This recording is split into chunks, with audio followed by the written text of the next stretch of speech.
নমস্কার, আমি অঙ্কুর। শুরু করছি পলিটিক্স।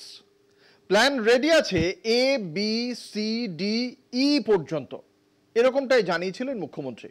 গত 7 তারিখ নেতাজি ইন্ডোরের সমাবেশে তিনি পরিষ্কার জানিয়ে দিয়েছিলেন চাকরিহারাদের পাশে আছে সরকার। না, মুখ্যমন্ত্রীর বক্তব্যে কোনো ধোঁয়াশা নেই। কিভাবে চাকরিহারাদের ভবিষ্যৎ নিশ্চিত করা যায় এ নিয়ে যথেষ্টই আন্তরিকভাবে এগিয়ে এসেছেন তিনি। এছাড়াও সুপ্রিম কোর্টে পুনর্বিবেচনার আবেদনের কথাও জানিয়েছে সরকার। কিন্তু প্রশ্ন হলো এই, তারপরেও গোলমাল কেন থামছে না? সেই গোলমাল এত দূরই গড়াচ্ছে যে লাঠিচার্জ করতে হয়েছে পুলিশকে। আজ রাজ্যে কসবা সহ নানা জায়গার ডিআই অফিসে ছিল চাকরিহারাদের বিক্ষোভ কর্মসূচি। গোলমাল দানা পাকে কসবা ডিআই অফিসে, গড়ায় বহুদূর। আগেই বললাম, পুলিশের লাঠির থেকে রক্ষা পাননি বিক্ষোভকারী চাকরিহারারা। স্বাভাবিকভাবেই আসরে জমিয়ে নেমেছে বিজেপি, পাল্টা দিচ্ছে তৃণমূল।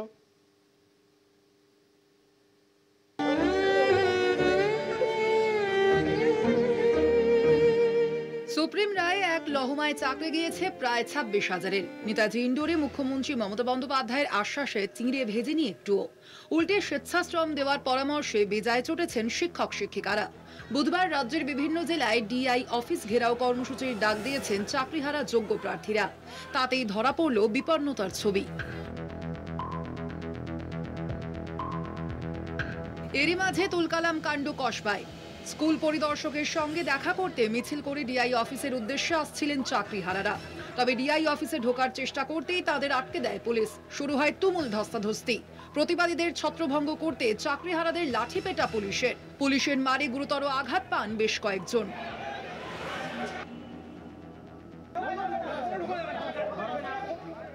তমলুকে ডিআই অফিসে তালা মেরে বিক্ষোভ চাকরিহারাদের। সদুত্তর না মেলায় পথ অবরোধ। ডিআই অফিসের সামনে প্রতিবাদ, ধর্ণা। যোগ্যদের চাকরি ফেরানো, অযোগ্যদের নামের তালিকা প্রকাশ সহ একাধিক দাবিতে কোচবিহারের রাজপথে বিক্ষোভ। মিছিলে মুখ্যমন্ত্রী বিরোধী স্লোগান। শিলিগুড়ি ডিআই অফিসে তালা মেরে বিক্ষোভ চাকরিহারাদের। শিলিগুড়ির বাঘা যতীন ময়দানের সামনে থেকে দীর্ঘ মিছিলে সামিল 350 জন শিক্ষক শিক্ষিকা ও শিক্ষাকর্মী। হাসমি চকে পথ অবরোধ করে চলে বিক্ষোভ। টায়ার জ্বালিয়ে রাস্তা অবরোধ করে বিক্ষোভ চাকরিহারা শিক্ষক শিক্ষিকাদের। প্রতিবাদে ডিআই অফিস ঘেরাও করে বিক্ষোভ কর্মসূচি শিক্ষক অধিকার মঞ্চের। প্রতিবাদ করতে গিয়ে কেন মার খেতে হলো চাকরিহারাদের, এ প্রসঙ্গে মুখ খুলেছেন শিক্ষামন্ত্রী। আমরা বারবার বলছি আমরা পোর্টাল আপডেট করব। মুখ্যমন্ত্রী বার্তা পরিষ্কার দিয়েছেন, কোনো স্কুলে কোনো পারমিশন লেটার নেই, কোথাও বেতন বন্ধের কথা কি আমরা জানি না। আমি অন্তত জানি না দেওয়া হয়েছে কিনা। তাহলে আশঙ্কা করছেন। তাহলে আমার বক্তব্য হচ্ছে ওরা আশঙ্কা করছেন, অথচ নিশ্চয়তা রাখতে পারছেন না। যে কোনো একটা মনোভাবে থাকা উচিত। হয় আশঙ্কা করুন, হয় আন্দোলন করুন, বা বলুন যে এই সরকারকে আলোচনা আমি চাই না, সরকার যা পারে করুক। আমি তারপরেও বলছি ওরা যে কোনো পন্থা নিতে পারেন। আমরা শান্তভাবে আইনি পথে, মানবিক পথে ওদের সহযোগিতা করতে বদ্ধপরিকর। এদিকে একদিন আগে শিক্ষামন্ত্রী ব্রাত্য বসুর সঙ্গে দেখা করার কথা বলেছিলেন বিজেপি সাংসদ অভিজিৎ গঙ্গোপাধ্যায়। দরকারে রাজনীতির ঊর্ধ্বে উঠে যোগ্য অযোগ্য আলাদা করতে রাজ্য সরকারকে সাহায্য করার প্রতিশ্রুতি দিয়েছিলেন অবসরপ্রাপ্ত বিচারপতি। কিন্তু বুধবার হঠাৎই সিদ্ধান্ত বদল। শিক্ষকদের লাঠিপেটার প্রতিবাদে মুখ্যমন্ত্রীকে লেখা চিঠি ছিঁড়লেন অভিজিৎ গঙ্গোপাধ্যায়। দেখা করলেন না ব্রাত্যর সঙ্গেও। ফলে সরকারের এই সদিচ্ছার অভাবে আজকের এই আলোচনা ব্রাত্য বসু শিক্ষামন্ত্রীর সঙ্গে, মাননীয় শিক্ষামন্ত্রীর সঙ্গে ভেস্তে গেল। এবং এটার জন্যে, এই যে ভেস্তে গেল, এবং এর জন্য সম্পূর্ণ দায়ী রইলেন মমতা ব্যানার্জি এবং তার প্রশাসন। কসবায় চাকরিহারাদের ওপর পুলিশের লাঠিচার্জের প্রতিবাদ। বিজেপি বিধায়কদের লালবাজার অভিযান ঘিরে তুলকালাম। রাস্তায় বসে বিক্ষোভে বিধায়ক অশোক দিন্দা সহ শঙ্কর ঘোষরা। পরিস্থিতি সামাল দিতে আসরে পুলিশ। আটক করা হয় অগ্নিমিত্রা পাল, শঙ্কর ঘোষ সহ 8 বিজেপি বিধায়ককে। কলকাতা টিভি।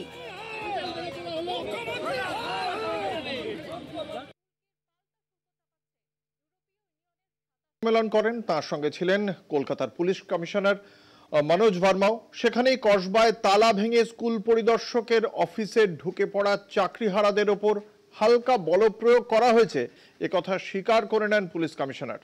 তবে পুলিশেরও অনেকে আহত হয়েছেন বলেও জানিয়েছেন তিনি। রাজ্যের মুখ্য সচিবও বলেন, সরকারি সম্পত্তি যদি ভাঙচুর হয়, পুলিশকে মারধর করা হয়, তবে আইন শৃঙ্খলার পরিস্থিতি রক্ষায় পুলিশকে তো পদক্ষেপ করতেই হবে। পাশাপাশি তাঁর বক্তব্য, 7 তারিখ মুখ্যমন্ত্রী ভরসা দিয়েছিলেন চাকরিহারাদের পাশে আছেন, আমরা তাদের পাশে থাকার সমস্ত রকম চেষ্টা করছি। তা সত্ত্বেও কারো প্ররোচনায় এমন ঘটনা ঘটছে, এটা বাঞ্ছনীয় নয়। আজকে যে ঘটনা ঘটেছে আপনারা দেখেছেন, অনেক জায়গায় সরকারি যে সম্পত্তি আছে এটা ডিস্ট্রয় করারও চেষ্টা হয়েছে। আমাদের সিনিয়র সার্জেন্টও খুব সিরিয়াসলি ইনজার্ডও হয়েছেন। এর মধ্যে কিছুটা অ্যাকশন যেটা নেওয়া হয়েছে যাতে আর ল অ্যান্ড অর্ডার পরিস্থিতি খারাপ না হয়, এটাও পুলিশ বাধ্য হয়ে অনেক পারসুয়েশন, অনেক রিকোয়েস্ট করার পরে একটা পরিস্থিতিকে সামলানো হয়েছে।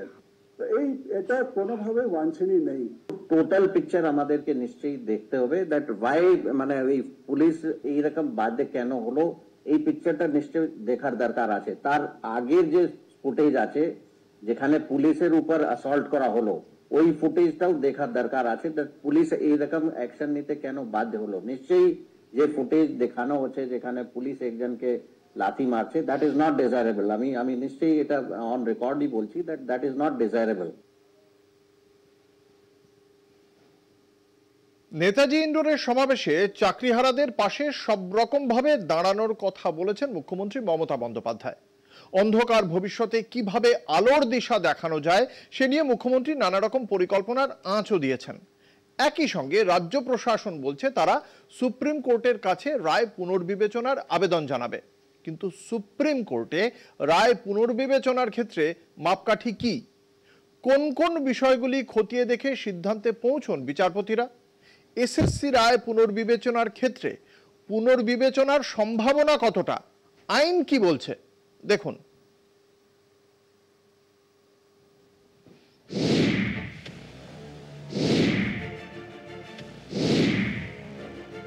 সুপ্রিম কোর্টের প্রধান বিচারপতি সঞ্জীব খান্নার বেঞ্চ 25,753 জনের এসএসসি চাকরি বাতিলের নির্দেশ জারি করে। সেই রায়ের পুনর্বিবেচনার আবেদন জানিয়েছে পর্ষদ। পুনর্বিবেচনার আবেদন কি শুনতে পারে প্রধান বিচারপতির বেঞ্চ? এক নজরে দেখে নেওয়া যাক। সংবিধানের 137 নম্বর অনুচ্ছেদ অনুযায়ী সুপ্রিম কোর্টের নিজের রায়ের পর্যালোচনা করার ক্ষমতা আছে। 2013 সালে সুপ্রিম কোর্টের নিয়ম অনুযায়ী মূল রায়ের 30 দিনের মধ্যে পুনর্বিবেচনার আবেদন জানাতে হবে। অন্যথা 30 দিনের বেশি হলে আইনের 5 ধারা অনুযায়ী আবেদন জানা যেতে পারে। একই বেঞ্চে পুনর্বিবেচনার আবেদন জানাতে হবে। পুনর্বিবেচনার আবেদনকে কখনোই আপিলের আবেদনের মতো বিবেচনা করা যাবে না। মূল মামলার শুনানির সময় আদালতে জমা পড়েনি এমন কোনো নথি বা কোনো তথ্য আদালতের দৃষ্টিগোচরে আনা না হয়, সেক্ষেত্রে পুনর্বিবেচনার আবেদনের মাধ্যমে তা এনে রায়ের পরিবর্তন করা যাবে। রায়ের পর যদি দেখা যায় মামলায় সংযুক্ত কোনো পক্ষ এমন কোনো নথি আদালতের সামনে পুনর্বিবেচনার আবেদনের মাধ্যমে হাজির করলো যার মাধ্যমে মামলার সম্পূর্ণ প্রেক্ষাপট পরিবর্তনের সম্ভাবনা রয়েছে, সেক্ষেত্রে পুনর্বিবেচনার আবেদন গ্রাহ্য হতে পারে। মূল রায়ের বাস্তবায়নের ক্ষেত্রে বা কার্যকরের ক্ষেত্রে যদি দেখা যায় যে পুনর্বিবেচনার আবেদনের পরিবর্তনের প্রয়োজন, সেক্ষেত্রে পুনর্বিবেচনার আবেদনের মাধ্যমে রায়ের পরিবর্তন আনা যায়। এসএসসি মামলায় 25,753 জনের চাকরি বাতিলের পর পর্ষদের পক্ষ থেকে সুপ্রিম কোর্টে পুনর্বিবেচনার আবেদন জানানো হয়েছে। ওই আবেদনে আদালতের দৃষ্টি আকর্ষণ করে বলা হয়েছে 25,753 জনের চাকরি পুনরায় বহাল করুক পরবর্তী সেশন পর্যন্ত। প্রত্যেক শিক্ষকের পিছনে প্রায় 4-5 জন করে তাদের পরিবারের সদস্য রয়েছে, অর্থাৎ লক্ষ লক্ষ মানুষ এতে ক্ষতিগ্রস্ত হবে। বহু বিদ্যালয়ে শিক্ষক শূন্য হয়ে যাচ্ছে, তাই আদালতের কাছে বেশ কিছু বিদ্যালয়ের নাম প্রকাশ করা হলো যেখানে শিক্ষক সংখ্যার অভাবে ছাত্রছাত্রীদের পঠন পাঠন দুর্বিষহ হয়ে পড়বে। সুপ্রিম কোর্টে এই পুনর্বিবেচনার আবেদনের ক্ষেত্রে বহু মামলায় যেমন সুপ্রিম কোর্ট পুনর্বিবেচনার আবেদনকে অনুমোদন করে রায় সংশোধন এনেছে, পাশাপাশি বহু পুনর্বিবেচনার আবেদন খারিজ হয়ে গেছে। আইনজীবী মহলের মতে পুনর্বিবেচনার আবেদনে যেহেতু বিদ্যালয়ের শিক্ষা ব্যবস্থা ভেঙে পড়ার বিষয়টি তুলে ধরা হয়েছে এবং লক্ষ লক্ষ পরিবারের দুর্দশার কথা তুলে ধরা হয়েছে, বিষয় দুটি সম্পূর্ণভাবে মূল মামলায় এই সমস্যার কথা তুলে ধরা হয়নি। তাই সামগ্রিক শিক্ষার স্বার্থে এবং মানবিকতার স্বার্থে সুপ্রিম কোর্ট এই পুনর্বিবেচনার আবেদন বিচার্যের মধ্যে আনতে পারে। কলকাতা টিভি।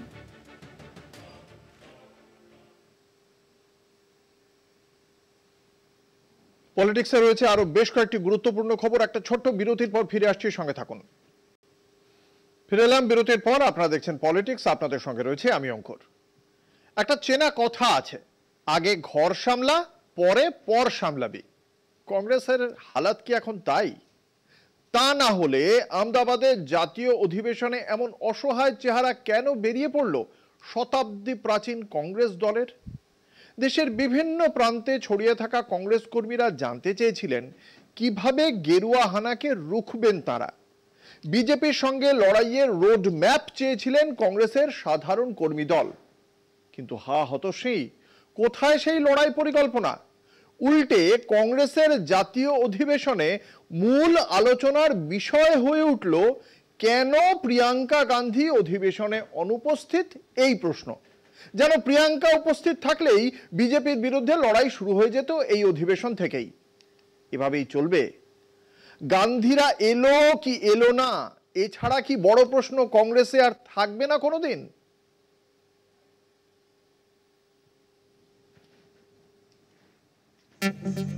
পায়ের তলায় মাটি হারানো গুজরাটে শুরু হয়েছে কংগ্রেসের দুদিনের জাতীয় অধিবেশন। গত 64 বছরে এই প্রথম প্রধানমন্ত্রী নরেন্দ্র মোদীর গড়ে কংগ্রেস ওয়ার্কিং কমিটির বর্ধিত সভা শুরু হয়েছে 8 এপ্রিল থেকে। অধিবেশনে হাজির শদেরেক নেতার আশা ছিল বর্ধিত সভার মঞ্চ থেকে আগামীতে বিজেপির বিরুদ্ধে সার্বিক লড়াইয়ের রোডম্যাপ দেবেন কেন্দ্রীয় নেতৃত্ব। কিন্তু সেই পথে না হেঁটে সর্দার বল্লভভাই প্যাটেলের দখলদারি নিয়েই প্রথম দিন ব্যস্ত থাকলেন কংগ্রেস নেতারা। এরই মধ্যে অধিবেশনে প্রিয়াঙ্কা গান্ধীর গড়হাজিরা পৃথকভাবে নজর কেড়েছে রাজনীতির কারবারিদের। খুব দ্রুত দলের সংগঠন মজবুত করে রাজ্যে রাজ্যে হারিয়ে যাওয়া জমি পুনরুদ্ধার অভিযানের যে পরিকল্পনা করেছিল কংগ্রেস, তার নেতৃত্ব দেওয়ার কথা বেনারের সাংসদের। কিন্তু জাতীয় অধিবেশনের মতো মহার্ঘ মঞ্চে দলের সাধারণ সম্পাদকের অনুপস্থিতি গুঞ্জন বাড়িয়েছে কংগ্রেসের অন্দরে। এই পরিস্থিতিতে কংগ্রেসের পুনরুজ্জীবনে বেশ কিছু টোটকা দিয়েছেন কংগ্রেসের প্রাক্তন জাতীয় মুখপাত্র সঞ্জয় ঝা। কেন্দ্রে ক্ষমতায় এলে কংগ্রেস কিভাবে দেশ চালাবে নকল মন্ত্রিসভা তৈরি করে সে সম্পর্কে অবহিত করতে হবে আমজনতাকে। নেতৃত্বের বিকেন্দ্রীকরণ ঘটাতে হবে। দিল্লির বাইরে উত্তর, দক্ষিণ, পূর্ব, পশ্চিম ও উত্তর পূর্ব ভারতের জন্য পৃথক নেতৃত্ব স্থির করতে হবে। কর্ণাটক, তেলেঙ্গানা কিংবা হিমাচল প্রদেশের মতো কংগ্রেস শাসিত যে কোনো একটি রাজ্যকে মডেল হিসাবে তুলে ধরতে হবে। কংগ্রেসের মূল ভিত্তি সেবা দলকে শক্তিশালী করতে হবে। কংগ্রেস ওয়ার্কিং কমিটিতে আমন্ত্রিত সদস্যদের ভিড়, উপযুক্ত ব্যক্তিদের সামিল করে কমিটিকে বাস্তব বান্ধব ও প্রাসঙ্গিক করে গড়তে হবে। কেবল দলীয় অধিবেশনেই নয়, সংসদের 2 সভাতেও অনেকটাই নিস্তেজ ও নিরীহ লেগেছে কংগ্রেসকে। যে ওয়াকফ বিল নিয়ে পথে ঘাটে বিক্ষোভ চলছে, সংসদে মুখর আপ, তৃণমূল ও সমাজবাদী পার্টি সহ একাধিক বিরোধী দল, সেখানে 2 কক্ষে কংগ্রেসের প্রথম সারির 3 সাংসদ একটাও শব্দ খরচ করেননি, যা নজর কেড়েছে রাজনীতির কারবারিদের। কলকাতা টিভি। সে একটা সময় ছিল যখন পশ্চিমবঙ্গের রাজনীতিতে মানুষ ছিল শেষ কথা, ইস্যুই ছিল শেষ কথা। এই মহানগর দেখেছে ট্রামের ভাড়া 1 পয়সা বাড়ার জন্য মানুষের তীব্র আন্দোলন। এই শহর শুনেছে খাদ্য আন্দোলনের স্লোগান। কলকাতার রাজপথ কেঁপে উঠেছে একসময় ভুখা মানুষের মিছিলে। কিন্তু হায় রে, সেদিন আজ কোথায়? পশ্চিমবঙ্গের রাজনীতিতে আজ সব থেকে বড় কথা মানুষ নয়, ধর্ম। বিজেপি আরএসএস এর দৌলতে পেটে ভাত থাকুক বা না থাকুক, রামনবমীর মিছিল থামেনি। আচ্ছা, রামনবমী হলো, এবার একটু গ্যাসের দাম টাম নিয়ে মানুষ পথে নামুক, এ কথা আমরা ভাবছি আর বিজেপি ভাবছে না, এ তো হতে পারে না। আর তাই রামনবমী ফুরোতে না ফুরোতেই আরএসএস এর নতুন লক্ষ্য হনুমান জয়ন্তী। দুর্গাপুজোর বাংলায়, আলপনার বাংলায়, বাসন্তী পুজোর বাংলায় কিভাবে চলছে এসব? বাঙালিয়ানা নিয়ে হাফ প্যান্ট পরা আরএসএস এর মাথা ব্যথা নাই থাকতে পারে, কিন্তু বাঙালি, তারাও ভুলবে বাঙালিয়ানাকে?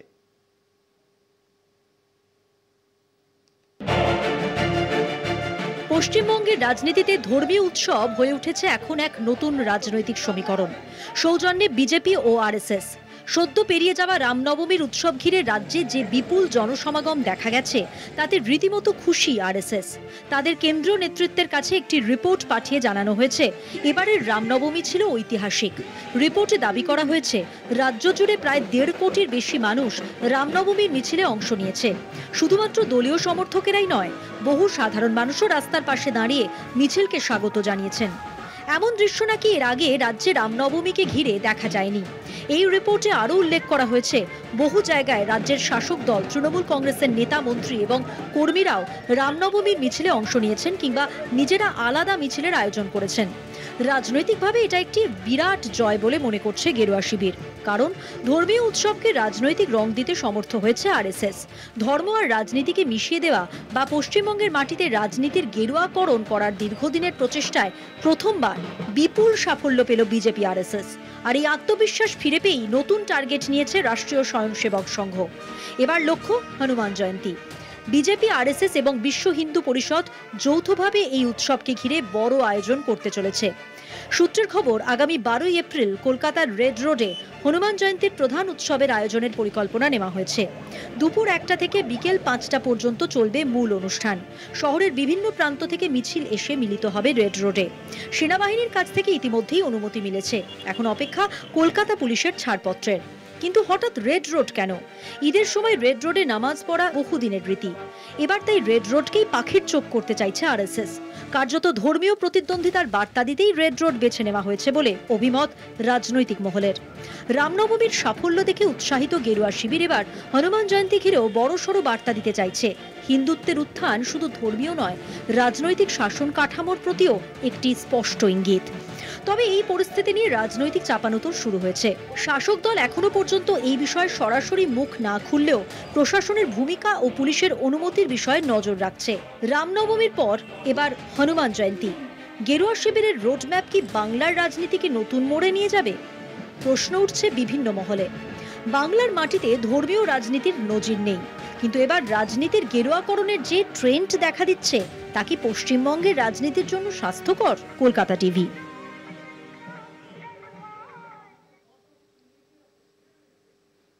একটা ছোট্ট বিরতির পর ফিরছি, সঙ্গে থাকুন। আপনারা দেখছেন পলিটিক্স, আপনাদের সঙ্গে রয়েছে আমি অঙ্কুর। ইডি আর সিবিআই বিজেপির দুই ভাই। হ্যাঁ, কেন্দ্রীয় তদন্তকারী সংস্থা ইডি আর সিবিআইকে ব্যবহার করে প্রতিহিংসার রাজনীতি করার অভিযোগ উঠেছে বিজেপির বিরুদ্ধে বারবার। এবার বিজেপির টার্গেট কেরল। ইডির নজরে মুখ্যমন্ত্রী পিনারাই বিজয়নের মেয়ে টি ভিনা। কেন্দ্রীয় সংস্থার থেকে মোটা অঙ্কের টাকা নিয়ে পরিষেবা না দেওয়ার অভিযোগ বিজয়নের মেয়ে ভিনার সংস্থার বিরুদ্ধে। ইতিমধ্যেই চার্জশিট জমা দিয়ে দিয়েছে ইডি। এত তাড়াহুড়ো কেন? কে সুতো টানছে? ইডির তৎপরতায় ফের প্রশ্ন উঠছে রাজনৈতিক প্রতিহিংসা নিয়ে।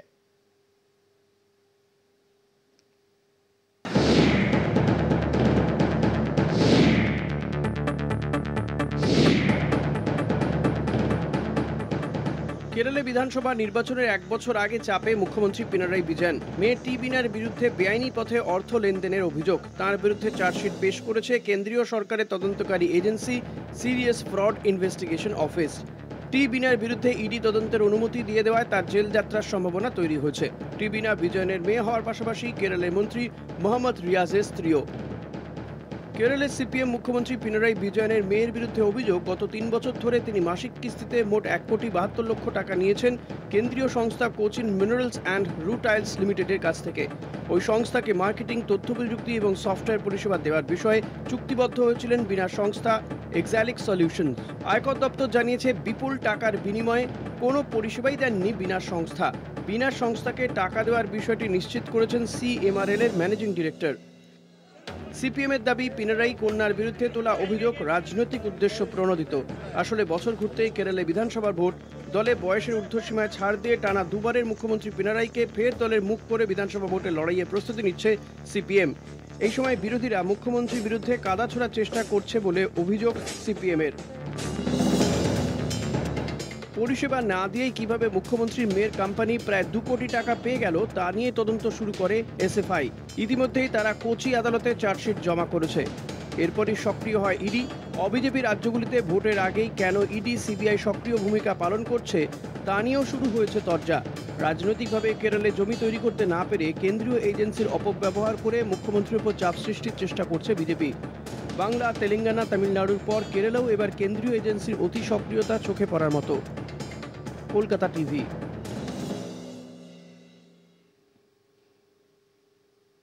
মুখ্যমন্ত্রী বিজয়নের মেয়ে টি ভিনার বিরুদ্ধে ইডির তৎপরতা দেখে বুলেট ট্রেন ছাড়া আর কোনো মনে আসা সম্ভব নয়। বাপরে বাপ, কি তাড়াহুড়ো, কি দাপট! তবে কিনা দুষ্ট লোকের অভাব নেই, তারা রাজনৈতিক প্রতিহিংসা বলে চিৎকার করছে। আর করবে নাই বা কেন? মুখ্যমন্ত্রীর মেয়ে টিভিনা কি করেছেন তা তো এখনো প্রমাণিত নয়, কিন্তু দোষী সাব্যস্ত হয়ে জেল খাটছেন যিনি, সেই গুরমিত রাম রহিম সিংকে বারবার প্যারোলে ছেড়ে দেয় কারা? মানেটা কি? বিজেপি পাশে থাকলে নিজের বাড়িতে বসেও জেল খাটা যায়? রাম রহিমকে দেখে সেটাই তো মনে হওয়া স্বাভাবিক, কেননা ফের প্যারোলে মুক্ত ডেরা সচ্চা সওদার প্রধান গুরমিত রাম রহিম সিং। এবার তাকে 21 দিনের জন্য জেলের বাইরে থাকার অনুমতি দিল হরিয়ানা সরকার। এর আগে জানুয়ারিতেও 30 দিনের জন্য প্যারোলে মুক্তি পেয়েছিলেন রাম রহিম।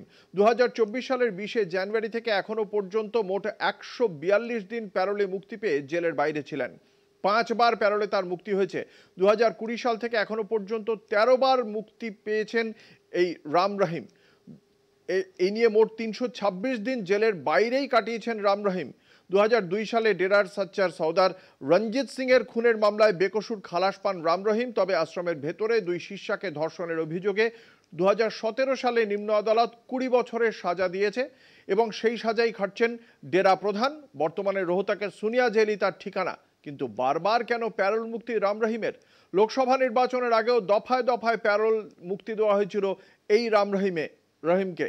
কার মদতে? এ নিয়ে প্রশ্ন উঠছেই।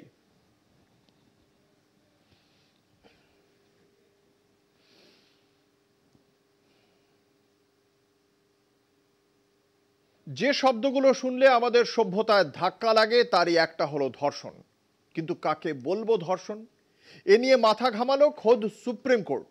দেশের শীর্ষ আদালত জানাচ্ছে, বিয়ের প্রতিশ্রুতি দিয়ে ধর্ষণ, এই মামলায় গোটা বিষয়টি নিয়ে ভাবনা চিন্তার দরকার আছে। প্রাক্তন এক বিচারকের বিরুদ্ধে ধর্ষণের অভিযোগ নিয়েই এই মন্তব্য। বিবাহিত অবস্থাতেই এক মহিলার সঙ্গে ওই প্রাক্তন বিচারকের ঘনিষ্ঠতা বাড়ে। পরে সেই সম্পর্ক ভেঙে গেলে ধর্ষণের অভিযোগ তুলেছেন মহিলা। কিন্তু শীর্ষ আদালত জানিয়েছে, এই সম্পর্ক ছিল পরস্পরের সম্মতিতে। অভিযোগকারিনী জানতেন যে অভিযুক্ত বিবাহিত। আদালত আরও জানিয়েছে, প্রেম ঘটিত সম্পর্ক নষ্ট হয়ে গেলে তাকে মিথ্যে প্রতিশ্রুতি দিয়ে ধর্ষণের অভিযোগে বদলে দেওয়া যায় না। একই সঙ্গে সুপ্রিম কোর্টের বক্তব্য, চার্জ তৈরির আগেই এমন মামলা খারিজ করা উচিত যেখানে অভিযোগের ভিত্তি দুর্বল এবং সম্মতির প্রমাণ স্পষ্ট। প্রাক্তন এক বিচারকের বিরুদ্ধে ধর্ষণ, প্রতারণা এবং ফৌজদারি হুমকির অভিযোগ খারিজ করে সুপ্রিম কোর্ট গুরুত্বপূর্ণ পর্যবেক্ষণ করল। আদালত জানালো, সম্পর্ক ভেঙে গেলে সেই তিক্ততা থেকেই ফৌজদারি মামলা রুজু করার প্রবণতা উদ্বেগজনকভাবে বাড়ছে। 2015 সালে হলদিয়ায় কর্মরত এক বিচারকের বিরুদ্ধে এক 36 বছরের মহিলা অভিযোগ করেন, অভিযুক্ত তাকে বিয়ের প্রতিশ্রুতি দিয়ে 1 বছরেরও বেশি সময় ধরে যৌন সম্পর্কে লিপ্ত হন। যদিও সেই সময় অভিযুক্ত বিচারক বিবাহিত ছিলেন, তা সত্ত্বেও মহিলার সঙ্গে ঘনিষ্ঠতা বাড়ে। পরবর্তী সময়ে সেই সম্পর্ক ভেঙে গেলে ধর্ষণ ও প্রতারণার অভিযোগ আনা হয়। চলতি বছরের ফেব্রুয়ারিতে কলকাতা হাইকোর্ট অভিযুক্তকে মামলা থেকে অব্যাহতি দিতে অস্বীকার করে। কিন্তু সুপ্রিম কোর্টের বিচারপতি বি.ভি. নাগরত্ন এবং বিচারপতি সতীশ চন্দ্র শর্মার ডিভিশন বেঞ্চ সোমবার জানায়, এই সম্পর্ক ছিল পরস্পরের সম্মতিতে। অভিযোগকারিনী জানতেন যে অভিযুক্ত বিবাহিত, তা সত্ত্বেও তাঁরা একে অপরের সংস্পর্শে আসেন। আদালত স্পষ্ট ভাষায় জানায়, প্রেম ঘটিত সম্পর্ক তিক্ততায় পর্যবসিত হলে সেটিকে মিথ্যে প্রতিশ্রুতি দিয়ে ধর্ষণের অভিযোগে পরিণত করা যায় না। প্রতিটি সম্মতিমূলক সম্পর্ক যেখানে বিয়ের সম্ভাবনা থাকতে পারে, তা যদি ভেঙে যায় তাহলেও তাকে জোর করে ফৌজদারি মামলার রূপ দেওয়া আইন ব্যবস্থার অপব্যবহার। সুপ্রিম কোর্ট আরও জানিয়েছে, চার্জ গঠনের আগেই এমন মামলা খারিজ হওয়া উচিত যেখানে অভিযোগের ভিত্তি দুর্বল এবং সম্মতির প্রমাণ স্পষ্ট। ঘটনার প্রেক্ষাপটে উঠে আসে আরও একটি গুরুত্বপূর্ণ তথ্য। যিনি অভিযোগ করেছেন তার বিবাহ বিচ্ছেদের মামলাও বিচারাধীন ছিল ওই বিচারকের কাছেই। সেই সূত্রেই তাদের পরিচয় এবং ঘনিষ্ঠতা। কিন্তু বিচ্ছেদের পর বিচারক ওই সম্পর্ক থেকে সরে আসেন। এরপরেই মহিলার অভিযোগ, তাকে মিথ্যে প্রতিশ্রুতি দিয়ে যৌন সম্পর্কে ব্যবহার করা হয়েছে এবং প্রতারণা ও হুমকি দেওয়া হয়েছে। এই মামলার রায় দেশের আইন ব্যবস্থায় একটি তাৎপর্যপূর্ণ বার্তা দিল বলেই মনে করছে আইন বিশেষজ্ঞ মহল। সম্মতির ভিত্তিতে গড়ে ওঠা সম্পর্কগুলিকে বিচ্ছেদের পর ধর্ষণ মামলা হিসেবে দেখার প্রবণতার বিরুদ্ধে সতর্ক করে এমনই অভিমত জানালো দেশের সর্বোচ্চ আদালত। কলকাতা টিভি। ছিল এক মাছ বাজার, আর সেই বাজারের দোকানদারেরা তৈরি করেছিলেন এক মন্দির। এখন নাকি বিজেপি বলছে মন্দির আছে তাই মাছ বাজার থাকবে না। মাছের ওপর বিজেপির এত রাগ কেন? যে ভগবান বিষ্ণুর অবতার রামকে এরা পুজো করে সেই বিষ্ণুই তো একবার মৎস্য অবতার হয়ে দেখা দিয়েছিলেন। বিজেপি কি জানে এসব, নাকি মাছ ফাছ বাজে কথা গল্প কিছু অন্য? सभी भाइयों से यही आदेश है कि जो भी मंदिर के साथ ये बाजार है तो इसमें जो है ये होना नहीं चाहिए। এই ছবি রাজধানী দিল্লির। ভিডিওয়ে দেখা যাচ্ছে একদল যুবক দাবি করছেন মন্দিরের পাশে মাছের বাজার থাকায় মন্দিরের শুদ্ধতা নষ্ট হচ্ছে। বাজার বসানো নিয়ে দিল্লি উন্নয়ন কর্তৃপক্ষের ভুল ত্রুটিও শোধরানো হবে বলে দাবি করছেন তারা। প্রশ্ন হলো, এরা কারা, কেনই বা এই ফতোয়া জারি করছেন তারা? ফতোয়া জারি করার মতো ক্ষমতাই বা তাদের কে দিল? দিল্লিতে মন্দির লাগোয়া মাছের বাজার, बाजार बंधेर फतोया गेरुआ बाहिनीर। मंदिर की मर्यादा सिर्फ हम नहीं देख रहे भाई, आप नहीं देख रहे, पूरा हिंदुस्तान। जब पूरा देखो सीआर पार्क बहुत पॉश एरिया है, यहाँ पे फॉरेनर्स भी आते हैं। दिल्लीर चित्तरंजन पार्के एकटी मंदिरेर पाशे माछेर बाजार निये आपत्ति जानानोर अभियोग बीजेपीर बिरुद्धे।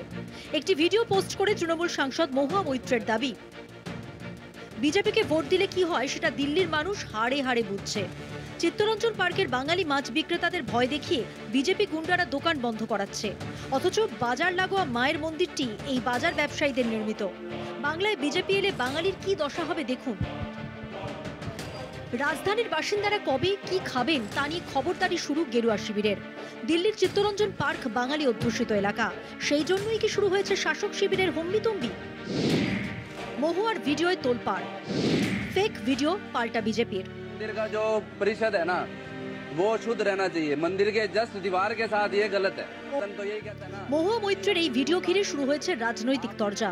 সোশ্যাল মিডিয়ায় পোস্ট করে বিজেপির আইটি সেলের প্রধান অমিত মালব্যর দাবি, বিকৃত ভিডিও তুলে ধরে এলাকায় সম্প্রীতি নষ্ট করার চেষ্টা করছেন মহুয়া। ভিডিওটি ফেক, এটি সম্প্রদায়ের মধ্যে বিদ্বেষ তৈরির উদ্দেশ্যে তৈরি করা হয়েছে। একটি গ্রাউন্ড রিপোর্টের মাধ্যমে এই অভিযোগ খণ্ডন করা হয়েছে। মাছের বাজারে ভক্ত এবং বিক্রেতারা এই ধরনের কোনো ভয় দেখানোর কথা অস্বীকার করেছেন। বিজেপির দিল্লির সভাপতি বীরেন্দ্র সচদেবও একটি বিবৃতি জারি করেছেন। তৃণমূলের উচিত তাদের সাম্প্রদায়িক বিষবায়ু শুধু সেই রাজ্যেই সীমাবদ্ধ রাখা যেখানে এর কোনো প্রাসঙ্গিকতা রয়েছে। সংশ্লিষ্ট সাংসদের সাম্প্রদায়িক অনুভূতি উস্কে দেওয়ার প্রচেষ্টা থেকে বিরত থাকা উচিত। দিল্লি বিজেপির সভাপতি বীরেন্দ্র সচদেব এই ঘটনার তীব্র নিন্দা জানিয়ে দিল্লি পুলিশকে কঠোর ব্যবস্থা নেওয়ার জন্য অনুরোধ জানিয়েছেন। যদিও বিরোধীদের দাবি গেরুয়া শিবিরের এই মাছ মাংসে ফতোয়া জারি কোনো নতুন বিষয় নয়। এর আগেও একাধিক বিজেপি বিধায়ক এই রকমই ফতোয়া জারি করে শিরোনামে এসেছেন। मंदिर के साथ ये बाजार है तो इसमें जो है ये होना नहीं चाहिए। কলকাতা টিভি। जो परिषद है ना, এরকম দিন কি আসতে পারে যখন মানুষের বিজ্ঞান, মানুষের প্রযুক্তি আবার ফিরিয়ে আনলো হিটলার বা মুসোলিনির মতো কোনো দানবকে? আবার তছনছ হয়ে গেল গোটা দুনিয়ার রাজনীতি, অর্থনীতি সব? আবার এমনও কি হতে পারে ফিরিয়ে আনা হলো সুভাষচন্দ্র বসুর মতো কোনো নেতাকে? হয়তো আগামী দিনে তাও অসম্ভব হবে না, কেননা 13,000 বছর আগের বিলুপ্ত হয়ে যাওয়া এক নেকড়ের প্রজাতিকে নাকি আবার ফিরিয়ে আনছে বিজ্ঞান। একসময় উত্তর আমেরিকার বনে ঘুরে বেড়াতো বিশাল শরীর, মোটা লোম আর শক্ত চোয়ালের এক সাদা নেকড়ে, ডায়ারউলফ। গেম অফ থ্রোনস সিরিজের সাদা লোমের বিশাল নেকড়ে আসলে ছিল সেই বিলুপ্ত প্রায় প্রাণী। প্রায় 13,000 বছর আগে বিলুপ্ত হয়ে যাওয়া এই জন্তু আবার ফিরেছে পৃথিবীর বুকে, দাবি করেছে আমেরিকার কলোজাল বায়োসায়েন্স নামের একটি বায়োটেক কোম্পানি। ধূসর নেকড়ে ডিএনএ বদলে প্রাচীন ডায়ারউলফের মতো দেখতে 3টি শাবক তৈরি করেছে তারা। ক্লোনিং, জিন সম্পাদনা আর হাজার হাজার বছরের পুরনো দাঁত খুলির ফসিল থেকে সংগ্রহ করা ডিএনএ দিয়ে তৈরি হয়েছে এই নতুন জীবন। একজোড়া পুরুষ শাবক জন্ম নিয়েছে 2024 সালের অক্টোবরে, আরেকটি মেয়ে শাবক এসেছে 2025 সালের জানুয়ারিতে। শাবকগুলো বড় হচ্ছে এক গোপন জায়গায়, নিরাপত্তায় ঘেরা বিশাল মাঠে। দেখতে তারা অনেকটাই ডায়ারউলফের মতো, কিন্তু সত্যি কি এরা সেই পুরনো প্রজাতির, নাকি একরকমের কৃত্রিম নতুন প্রজাতি? কলোজাল বলছে এই প্রযুক্তি একদিন ডোডো, ম্যামথ বা লাল নেকড়ের মতো প্রাণীদেরও ফিরিয়ে আনতে পারবে। কিন্তু বিজ্ঞান তো নিরপেক্ষ, শক্তি কিভাবে ব্যবহার করা হচ্ছে তার উপরেই সব নির্ভর করে। বিজ্ঞানের আগুন দিয়ে মানুষ ঘর পোড়াবে না আলো জ্বালাবে, এটাই একমাত্র প্রশ্ন।